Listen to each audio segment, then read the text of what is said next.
Basically, the issues we've been having this winter thus far are kind of, indicative of each year we have. We have people that are trying to bypass I-5 closures that are getting in trouble. Truck drivers, going up a road that really they don't belong on, getting jackknifed and creating a traffic issue. And then just regular automobiles using roads, using the next best route that their GPS sends them on, and they end up on an unmaintained road.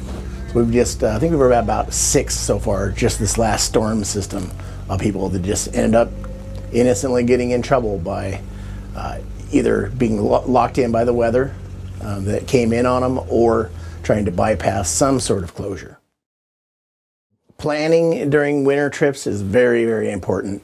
You can basically have a go bag that you throw in your car in the winter that has extra blankets, water, food, maybe a backup battery for your cell phone, and just throw it in the trunk of the car. And then if you ever do need it, it's there. So, and usually you should do that for the amount of people that your car will carry. Maybe 4 extra blankets, adequate water that'll go a couple days for 4 people, and some extra snacks. So that'll just help you if you do get in trouble. You can be a little bit more comfortable. Trip plan is always good. I'm talking a little bit more of that in a minute, but whoever is going to call 911 when you don't get to your destination, have them know the route that you are going to take. And how many people are with you, what kind of car you're in, perhaps the license plate color, those type of things. So we can get help to you quicker than, hey, they were in Southern Oregon somewhere.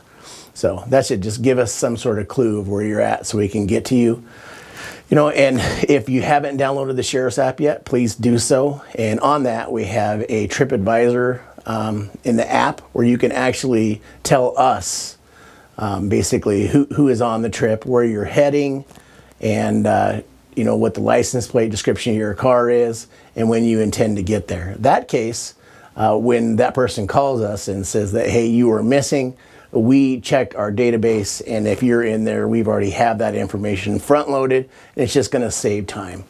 Because time and distance in search and rescue is our worst enemy. So we want to get to you as quickly as possible to get you out of the woods. And we've had a lot of snow. I know over parts of the county in the south end, they've gotten over like 38 inches of snow already. And it's just accumulates quick. So you definitely don't want to get caught in it. And another thing too is just don't go. Do trip check, trip advisory with ODOT. And if the weather's bad, give it a couple days to pass and then make your trip, because sometimes it's just not worth it.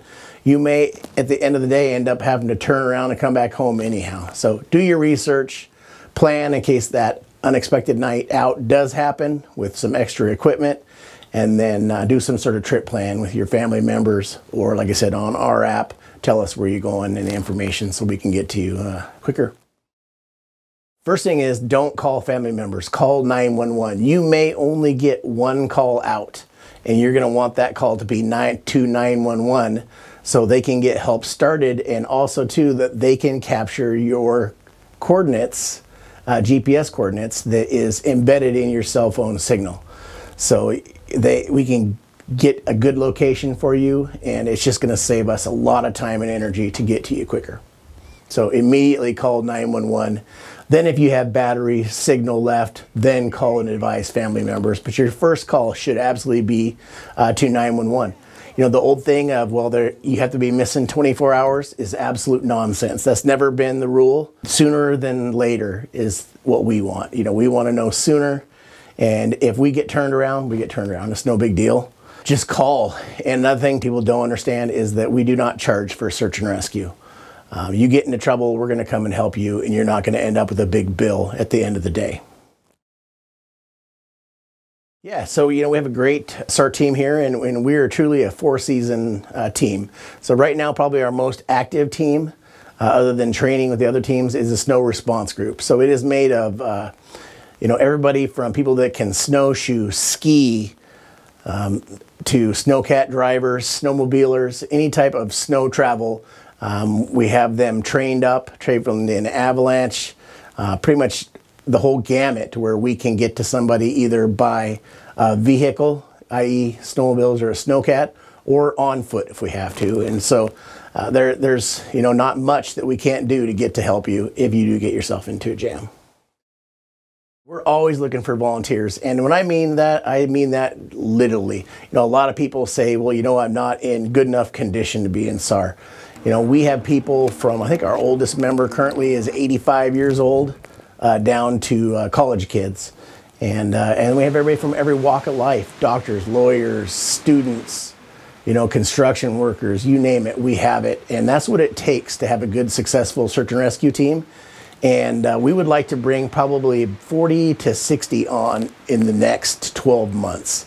So we do have an academy coming up in April, and we're bringing people on right now for that. And again, if you don't have our app, please download the Jackson County Sheriff's app today. You go into the search and rescue portion of that app. It'll allow you to apply right there. And we can quickly get you in, maybe get you in this April academy. If you apply in the next couple weeks, or we're going to have a second academy in the fall. So that's how you get there. And like I said, we're looking for everybody, not only searchers that are in the field, but support folks. We have many positions where we're always looking for, for an example, we have a support team that does culinary or cooking, and we're really in need of that right now.